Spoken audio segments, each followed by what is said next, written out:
Yan nga pala, kami na lang ng anak ko ang naiiwan. So, gusto niya yata mag-isa lang siya sa daan para makapagmuni-muni. Kami na lang. Palabog na po yung araw. Bilis! Halika na. May sapa, oh. Oo, sapa. Bilis. Sapa.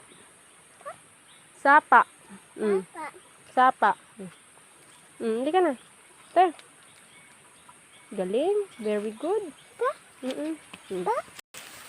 Ako na mauna. Tala mo, gusto mo naman lagi nahuhuli. Halika na! Bahala ka dyan. May sapa pa dito. Halika na.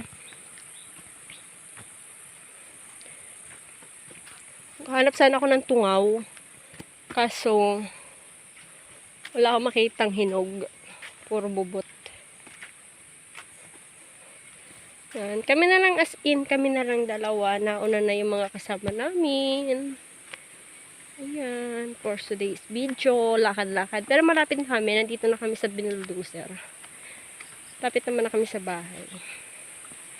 Mula kanina, gusto niya siya naiiwan. Gusto niya ata magmuni-muni. Ito yung tungaw kung tawagin sa amin. May sapa ulit. Oh, halika, bubuhatin kita. Hindi, malaki kasi yung sapa. Oh. Sapa? Oh, sapa. Lakad. Lakad na. Oh, nandun yung sapa.